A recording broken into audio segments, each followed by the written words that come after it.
are oppressed. We are exploited. We are downtrodden. We are denied not only as far as business, it was he just wanted more. And it wasn't just more for himself. It wasn't more to show off. It wasn't more to gain so he can make people that are around him feel inferior. It was for people around him to see that they can do it as well because he came from the bottom. True indeed. Like, you know, he went from the whole gangbang element, and what he was doing even with that element was he was trying to get people in alignment with doing big business, you know, and doing things that are right, you know, getting property, respecting yourself first and foremost, and then getting property. And then he was trying to cross the color line with all the gangs out here, which is going on right now. You know, I saw Big U is they're having a walk to the wake. You know, they're going to view the body as we speak over at West Angeles in LA. Those of you that don't know, West Angeles is where they filmed Boys in the Hood, the Boys in the Hood scene when the cop pulled him out the car, you know, and that's where he's at right now. And so they're all walking there. People from Hoover, people from 60s, people from VNG, all these different gangs that didn't get along before had been brought together in having to do with Nipsey's death and his passing. So, you know, it was pretty tough for me, man, because it troubled me, man. It messed with my sleep and everything way beyond my baby. So, you know, because he was a good guy, very, very good guy, man. Right. So describe, you know, because we're not over there, and we, you know, we can just speculate from what we see, but describe like how the feels over there, you know, how the people, how's the atmosphere right now, in LA, man. The atmosphere in LA is real somber. You know, it's there's sorrow in the air, definitely. You know, but you can definitely tell that it hit a lot of people, and it's not just black people. It hit all types of people that are just not even if you weren't even really a big fan of his, just to see someone get done like that, you know, to know that this guy was trying to do business within his neighborhood and trying to make a difference. And something like this can happen, you know, and it doesn't even make sense because they claim, you know, there's so many different stories circulating. I've heard my own stories from, you know, people that were kind of on the scene and around the area where he didn't even have an argument with the guy. That's what they were saying. And then, you know, the guy left, he grabbed his hamburger, left and came back and started shooting, you know, and come to find out he's a government informant. So, you know, if anybody's an informant, they work for the government at that point, as we should know. And so, you know, there's a lot of conversations going on, but the main thing that needs to be developed from this situation for most people, just like anything, again, I've talked about this before, anything in the dark is going into the light of understanding and how to take care of your family as well as your community by watching what Nipsey did, going over everything that he did, his documents. I mean, it's documented. Everything he's done is documented, you know, and that's the beautiful thing with this YouTube era and social media is that everything he did pretty much was documented, how he turned those businesses into helping people that get out of jail, people around the way. So, you know, just take a look and really see how you can make a difference within your community, kind of following the same way that Nipsey did it, you know. But as far as the Dr. Sabi's thing, I had a conversation with Nipsey. I saw him at a restaurant out here called Simply Wholesome. This was about maybe 3 weeks ago, maybe three weeks to a month ago. And he was getting out of his car and he had Lauren London with him. And I did tell him, you know, kind of be mindful of, you know, going into the Dr. Sabi's thing, being that he's using the platform that he's on to wake people up, because I know that, you know, it's real damn hard to wake people up on their platform. You have to really be independent in order to get what you're trying to get off. And because he's not independent, he's a signed artist, and he was a signed artist. I knew that he had to be careful with that because Dr. Sabi's shook up the Food and Drug Administration, you know, but so many people are aware of Dr. Sabi's now, you know, even in death, you know, with his passing, people are aware of it now more than ever. And so, you know, and hopefully people will take a look further into Dr. Sabi's work.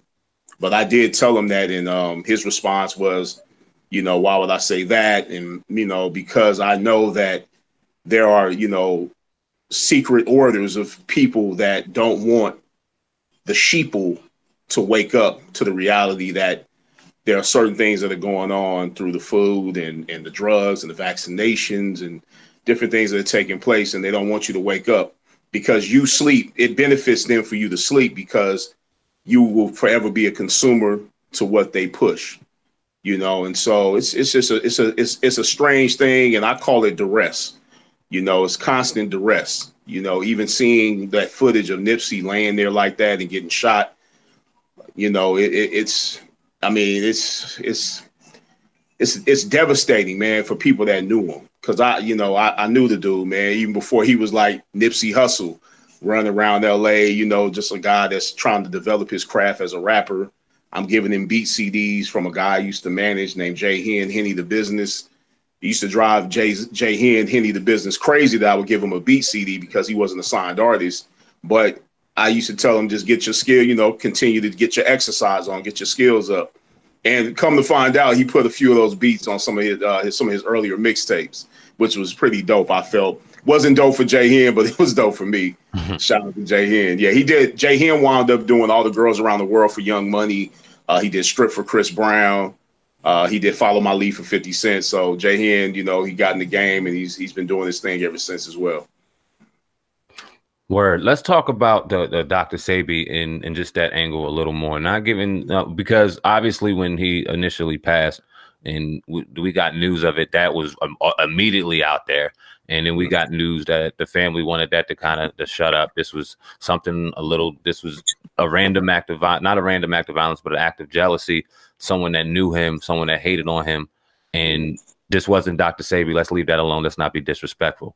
And then, like you alluded to, Nipsey being just a forward thinker, as the days went on, we can't help but just to kind of think a little forward and think, okay, we understand Dr. Sebi may be a little far-fetched given the fact that a lot of the information about Dr. Sebi is out there, even though it's a very controversial topic, given the pharmaceutical industry, given what Dr. Sebi was doing. We know that's a fine line to walk on, but it isn't far-fetched for anybody to do that documentary. Now we see Nick Cannon jumping on, but is it too far-fetched to talk about and speculate on the fact that given his power and given his impact that he had on that community and that he had to the people in that community, that this was something a little deeper than a man being jealous of him, hating on him, some words being exchanged and him ending a man's life? Absolutely. Absolutely. It's absolutely deeper than what everyone's seeing, because I mean, here again, this guy is an informant. He's on paperwork. They know that. You see what I'm saying? And so anyone that's an informant that person works for the feds. They work for the government. So you have to speculate that first and foremost, because this is not like some just regular guy they killed. This is a guy that was actually taking action. You know, I went down when you saw the footage of me filming him when he had the Culture Vultures book. He had me meet him at a spot called Vector 90. And that was a place a place where they were teaching, you know, people how to code and different business models and stuff. They had all these different rooms where people can come in and rent the rooms and have meetings, and just a community center for people that want to take their business to the next level. And he gave me a tour of the spot, and I was just amazed because it was just so out of the box. It was something that I never even envisioned myself. I never heard of anything like this. And, you know, he had the guy that did all the connected to the coding for Instagram as well as Facebook, if I'm not mistaken. But I know Instagram, he had something to do with that. And that's just out of this world, man, that this guy brought this to the hood. It was right in the hood. It wasn't like it was in Beverly Hills. It wasn't in Santa Monica, which is a city outside of Los Angeles, you know, where a lot of other races live. This guy was right in the hood trying to enlighten people as far as business as well as life. And with the Dr. Sebi situation, you know, even with Nick Cannon doing it, he also has to be careful and be aware that the Food and Drug Administration will be like, you messing with the Food and Drug Administration will be like you going to the hood messing with dope dealers' money. You know what I'm saying? You messing with some drug dealers' money. You trying to stop them from getting their paper by waking people up, waking the fiends up. What you think they gonna do?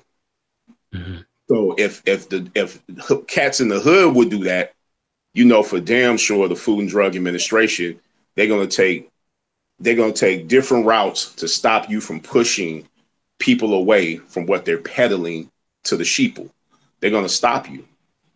They're gonna stop you, and they don't have to stop you by being vocal about it, because for them to be vocal about it, that would never happen. They're never gonna be vocal about it. What they would do is they'll send somebody in like an informant, you know, to take care of you, poison you some kind of way, then having it look like you had some old strange brain aneurysm. We've seen this before. You can name people that have had them, and you're out of here.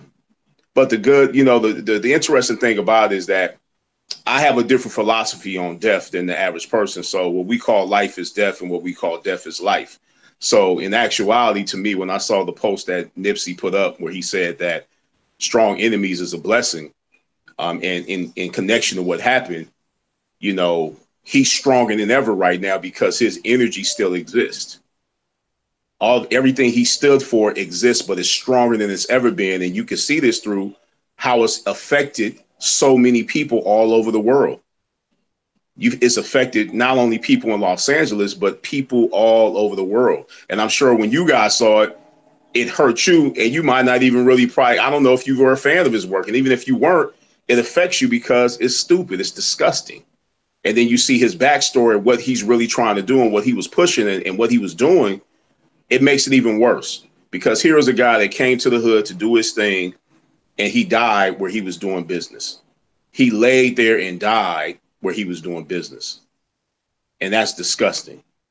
It messed with my sleep, man. Like still to this day, man, like after, you know, it's only been what, 5 days since it's happened. Mm-hmm.